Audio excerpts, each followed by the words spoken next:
Hello, everyone. Good evening. We are back here on the podcast, Evening Tea and Inspiration. I am your host, Nikita Osborne, and I hope you already have your tea with you. If you are on the go, just pop into your favorite cafe and grab your drink. Today, I will be chatting with Marcia Carroll. She is first a wife, a mother, and grandmother. She is also the principal of Life Start Kindergarten School. She fellowships at Revelation Life Center. Marissa serves in the ministry in a wide capacity, but ministering to the needs of women is her passion.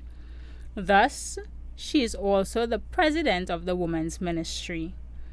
On that note, our topic for today is Women of the Bible, and our discussion will be centered around Ruth, one of my favorite women of the Bible. Marissa and I happen to share the same appreciation for this biblical character. And before I get into it, we are talking about women of the Bible today, but I must say, I thank God for this mighty woman of God because she has undergone a major surgery because she was diagnosed with a brain tumor. It's not non-cancerous, yet it was challenging for her. It put a strain on her body, and she reminds me a lot of my mom.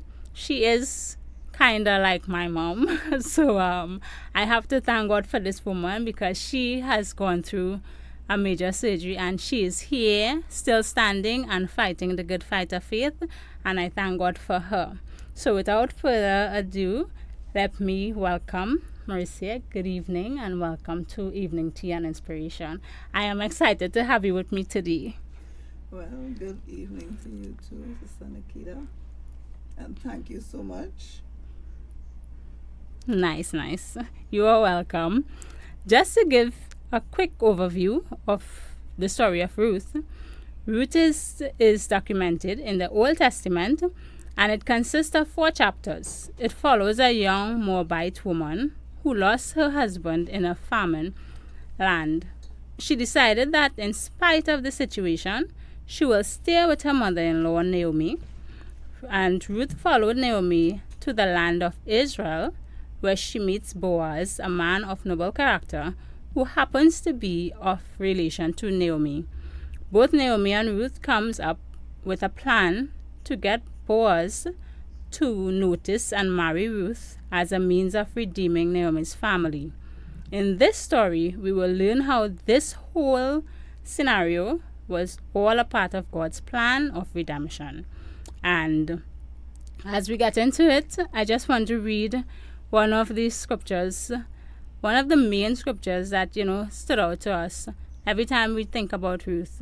And it's in chapter 1, verse 16, and it says, Ruth said, "Entreat me not to leave thee, or to return from following after thee. For whither thou goest, I will go, and where thou lodgest, I will lodge. Thy people shall be my people, and thy God, my God." So, as we get into it this evening, I want to jump right into it and throw Marcia into it. So I don't know what she wants to see in regard to this story before we get into the questions.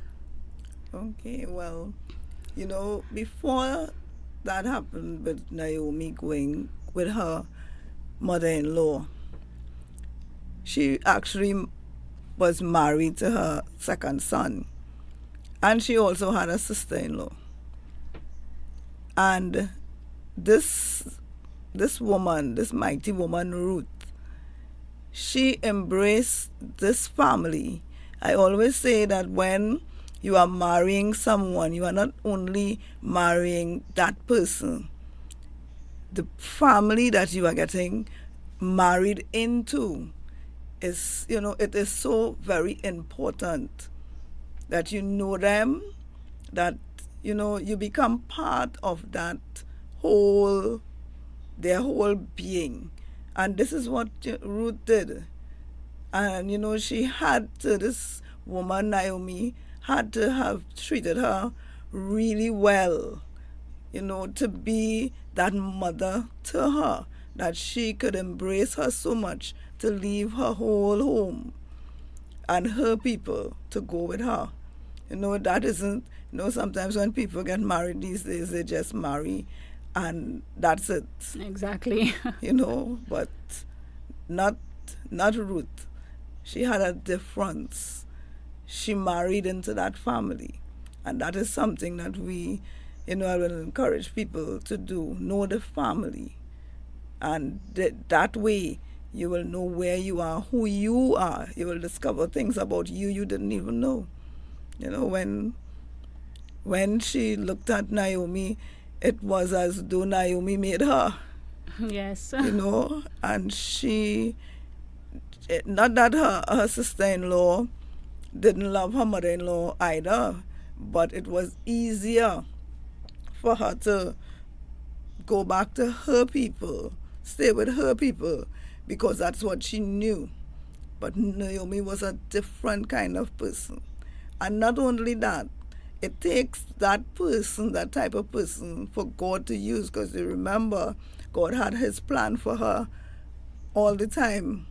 So it was a part for her, a part, and she took that part seriously, not Yes. knowing that, she would be that heir, that person in the whole lineup, but knowing that who she was and who Naomi was to her, she took it into her whole heart, and that was what was needed by God. Exactly. And even if she wasn't completely sure what was that part, but she was going with it. Yes, yes, she was Yes, going she with was it. And wholeheartedly. what is the significance of Ruth being a Moabite? Because we know the Moabites were enemies of the Jews, Oh yeah. which makes it ironic that God would choose Ruth to bring his redemption to the people. The thing is with that, God is God, and he will always do what he wants to do. He chooses who. And why, we don't even have to ask God why. But it was a famine that caused Naomi and her family to leave their country.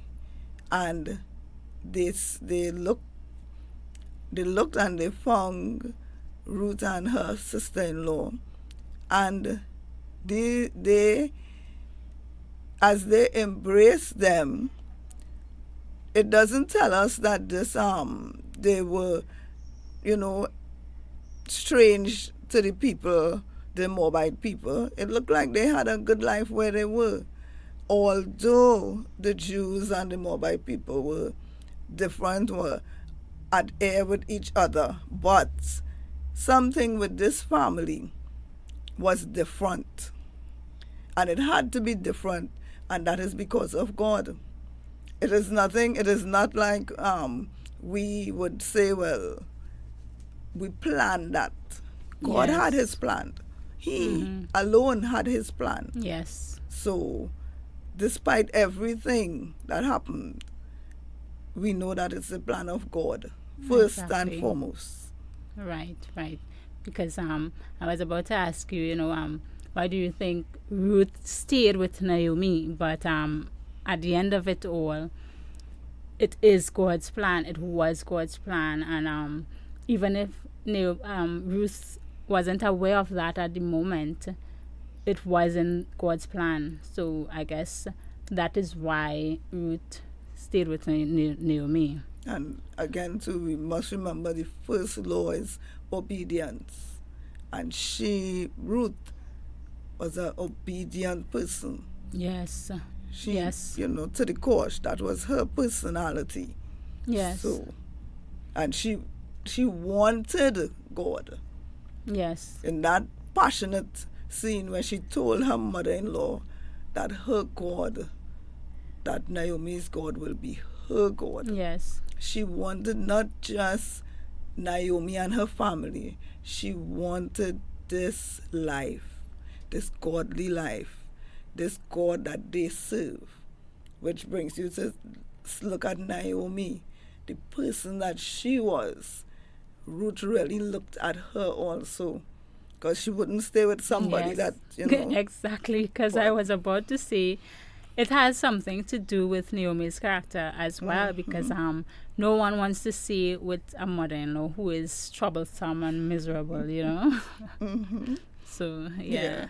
As the joke says, she wasn't an outlaw, she was a mother-in-law, right? Yes, Yes, she treated she her was. well. They both treated each other well, and they loved each other. Not just the person that, not just her son Marlon, but Ruth didn't just love him; she loved her mother-in-law. She loved her family. So, that hinge that put them together, which is God. She didn't wanted to lose. She didn't want to lose that. So this is why I believe she said that she will. And don't ever forget God. She wanted this God to Yes, know she more about wanted him. God. Yes, yes. And so would you say that all of this is the significance of Ruth's loyalty to Naomi? It was added. That is added. That her loyalty to know God, but also of Naomi herself. Because Naomi was going through a tough time. And, she would have felt empathy for her too. Because Naomi didn't just lose her husband, she lost her sons, the both of them. Yes. And even her other daughter, so daughter-in-law. So it would be, a real blow.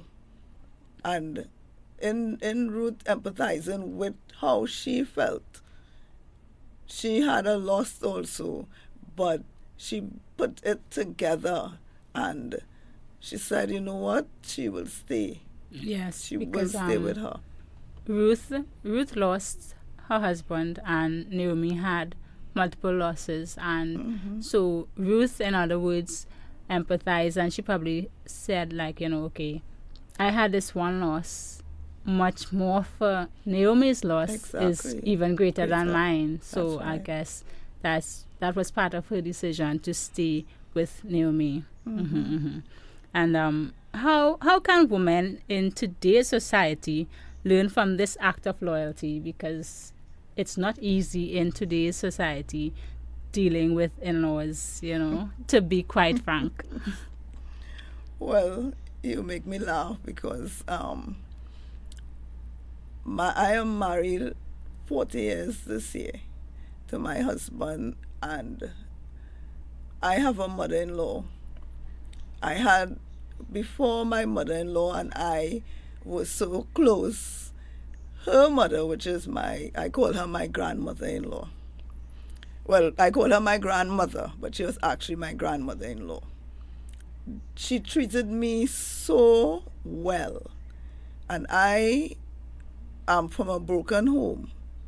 But when I embraced this home, my husband's mother and her mother, they took me in as though, they treated me like I was a princess. No, my husband is their first son and first grandson.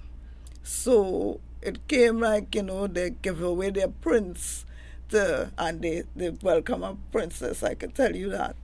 And now my grandmother-in-law, when she died, and yet when she comes up and talks and things, it's always something beautiful. That woman would always, in the end, I used to bathe her, and she would kiss me and tell me, thank you, thank Wow. you. And, I feel so blessed to be a part of that. And with that, I think Naomi, I don't want to stray too much. No, but, you carry on. You carry on. but I could see in Naomi's thinking about her mother-in-law. Just so with my mother-in-law now, sometimes if my husband is saying something, she would tell him, no, no, no, and be more or less on my side. And after all these years, now she's elderly, but still we share this bond as women. And she is a a woman's woman, that kind of thing. And she always seeks my side for some reason, and Really? that is her son. Hmm. And this, I feel as though I'm straying from you. No, no, Towards it. I am actually enjoying your story, and I know my listeners are kind of listening in to hear a little more, So yes. Yes, well, my mother-in-law doesn't live in Trinidad, but she's here right now for Christmas, and she's doing what she does best. Now she's taking care of her son-in-law, who recently was diagnosed with cancer. Wow. And she is every day being there. She's praying with him, helping to feed him. He doesn't even want her to leave. So when you meet people like this, you don't want to let go that family. You want to be a part of. Exactly. And this, I am not here to say that my 40 years experience of marriage is all roses, and no, we had some thorns there too. But these things, when you get to understand people, and you look at their likes, and I know my mother-in-law will have things that she wouldn't like, and we know each other. That helps to keep things together. Yes. According to one of my sons, every day is not Sunday, Exactly. but all during the week you have to live. And when something different comes up, you deal with it. And you Exactly. move on. Yes. And that is one of the things I think today, a lot of women, if something is not going how we want, we decide, well, let us forget about it. No, you can't do that. That life is not like that. You're not teaching, or your children will just grow. How could you just move away? But I find a lot of people do that. Yes. And it doesn't, if you really look at it, it doesn't make sense. Now, if it is that the arguments and things leads to physically, it's not right, that's a different story. Yes, that's a difference. But today, in today's world, we need to train up our children in the right way. And doing that, we need to stay together. Once we Yes. stay together, we will go through the rough and ride over it. That's a guarantee. It Right. happens. Exactly. So, listeners, you hear how many things, how many benefits there are to loyalty. So we can learn from Ruth. We can learn loyalty from Ruth and the benefits of it. So thank you so much for that response, Ms. Mercy. And I wanted to know, like, what's the contrast, well, for you, what's the contrast between famine and harvest in the book of Ruth? Like, why do you think they used that contrast? Well, in the first place, when they left, when Naomi's husband left their country, what he saw on the other side, as we usually do, greener pastures, right? Yeah. And he was in a famine. Mm-hmm. So naturally, the natural man would look to gain success somewhere else, Exactly. Mm-hmm. but not thinking about what would happen on the other hand when you go out, when you launch out. Launching out is something it is be hard for some people, but he did, not expecting that this would happen. All that, well, who would die, but that was the famine. But Naomi, she went through it. Not so much like, well, the husband and the sons, but she, remember, she said don't call her Naomi. Yes. Call her Nara, which means she had nothing. Yeah. Nothing else. And all that, you could feel that with Ruth. To hear her say that, well, she wanted her to have something, and that something was Ruth. She gave herself to her. And that meant a whole difference. And in going back home, she decided that to go back home because there she might find, because at that time things were looking up. Yes. It was harvest time. It was looking Harvest time, yes. right. So she decided to make that decision, and she said she will go back. And Ruth said, "I will go too." And Ruth didn't just go for harvest. Yes. But she went, as you see, out of loyalty for yes. her mother-in-law. And through all of this, yes, we knowing what we have read in the Bible, we can see it from that aspect. But Ruth being in the situation, do you believe that Ruth had any inclination what God was really preparing her for? Not at all. Not at all. I don't think so.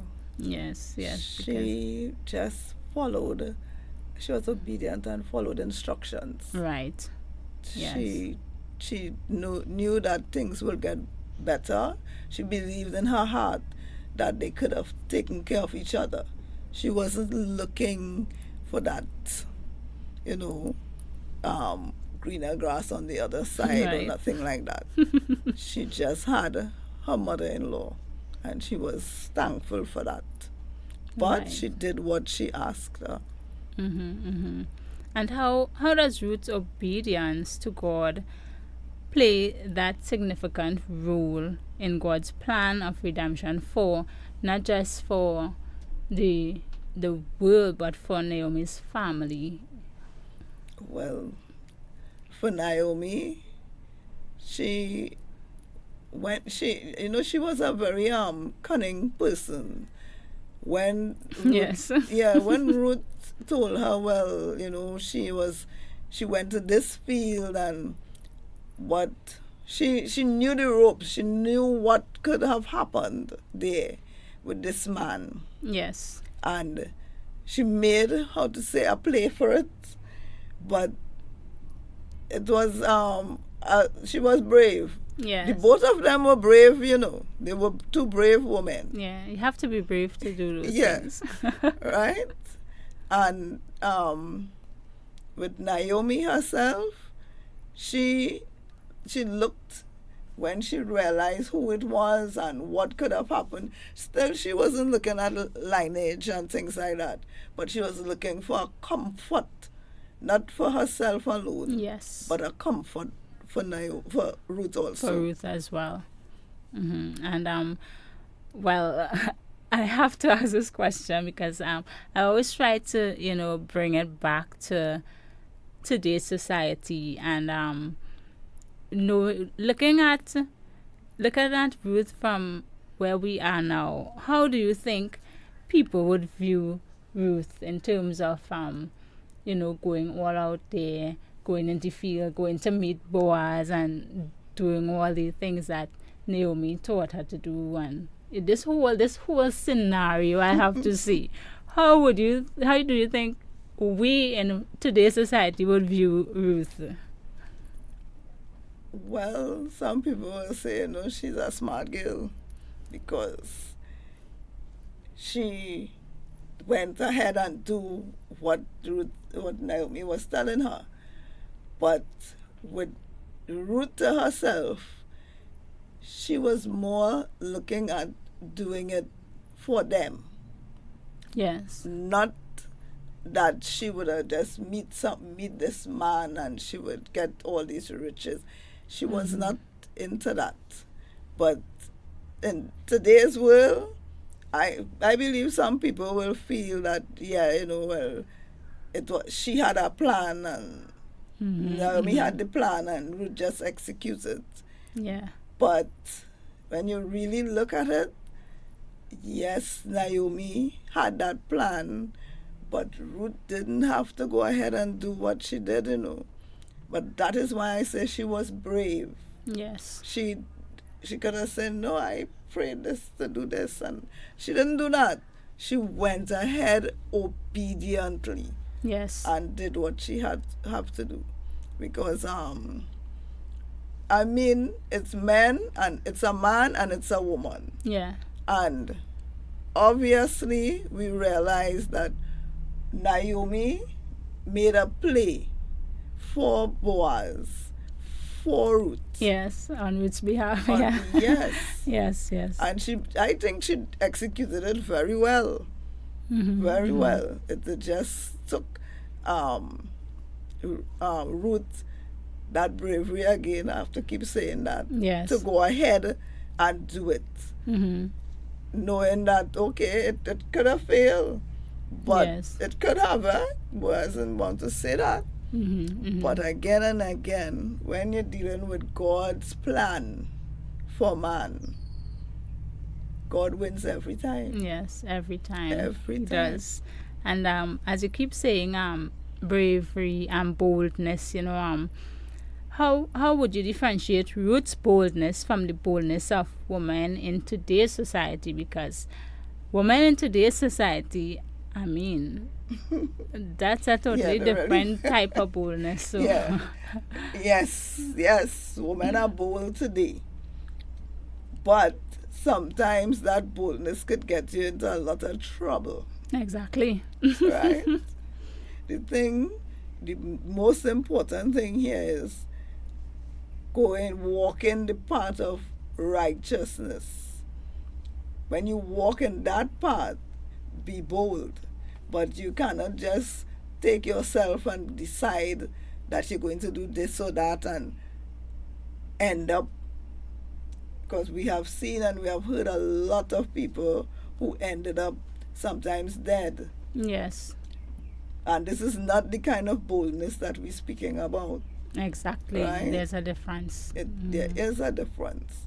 Because when you seek righteousness, righteousness will follow. But when you seek anti that, that will also follow. And with all of that, we must realize that Naomi was a righteous woman. And what she taught, yes, it would look like she was teaching Ruth to get a man. Yes. What? Yes, it was. But it was not ungodly. It wasn't. Exactly. God had his hand, his whole hand, in that whole plan. So it wasn't them just doing what their mind tell them. Mm-hmm. It was something from the Spirit of God. So they worked with that. Exactly. So Exactly. and this is one of the things that people may not understand.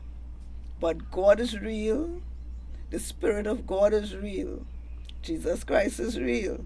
So when we work with these things, when we work with the Spirit of God, He leads us.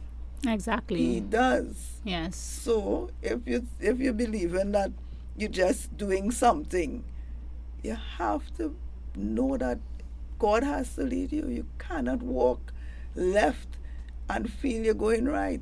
Exactly. You have to walk right to be right. Simple as that. True, very true.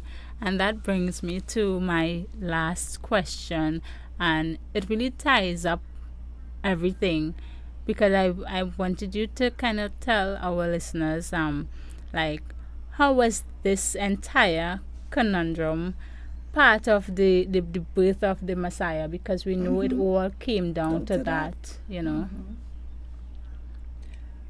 Well, now we know in the whole scenario, Jesus Christ was the end analysis of that. Because when Obed was born, Obed, if I'm saying the name correctly, which was Ruth and Boaz's baby, Yes. right? Jesus Christ is the direct descendant right there. Mm-hmm. So by the time Mary came in into play. That scene, that Ruth and there was shadow and they had left the whole scene and that was gone. But walking in line made the whole difference. And as we said before, I was saying Naomi wasn't like she got a playbook and this and God tell her, well, look, Jesus Christ was going to come out of this. Yes. But it was again the Spirit of God that brought this whole thing. And Jesus Christ had to come from somewhere. Yes, Right? exactly. And this is where he came out of. Right? And it is so nice to know the roots. Yes. Right? So Mm-hmm. I will encourage people to always read and don't just read Ruth once. Read it and reread it again. The book is just 4 chapters. Yes. And you will see we just scratch the surface here and you will see how Jesus Christ, and when they talk about the lion of Judah, we talk about Jesse and we talk about David. You look for yourself and you will see it. You will see the whole lineage coming down and you'll say, wow, look at that. Yes. What a beautiful Full story. yeah. Exactly. And it's not, that is it, it's not just a story, it's a real living thing. Yes. Because just like Christ, he's real and he's alive. Exactly. So, guys, we saw in the story of Ruth that her loyalty to Naomi and her obedience to God was in God's plan of redemption, not only for Naomi's family, but for the entire world. And this should be a lesson for us as we go about our daily lives. We must never think that the events that occur in our lives are, insignificant, because God always has a purpose for doing everything. And as we leave this evening, I would let our guests say a final words and bid you good evening. Miss Marcia? Okay, it was so interesting being here. I feel so blessed and I am so proud of my host this evening. I've known her so many years now, but she's so young and beautiful. And thus far, she has, been there with the Lord, and I thank God for her. She walks one way, and that's the way of the Lord. Now, this evening I just want to encourage us. Again, I love the book of Ruth. Read it and you will see. And as I say, if you're walking left, walk right, and you will see the big difference in your life. Because God is there and he wants us to walk. It's not a big thing. He just wants us to walk right. So I thank you. I thank you all. I thank you for the manager of this studio for being here. I feel very honored to be here this evening. So I thank God this evening for you all and your listeners too, Sister Nikita. So I thank him in Jesus' name this evening. God bless you. Thank you. Have a good evening, everyone.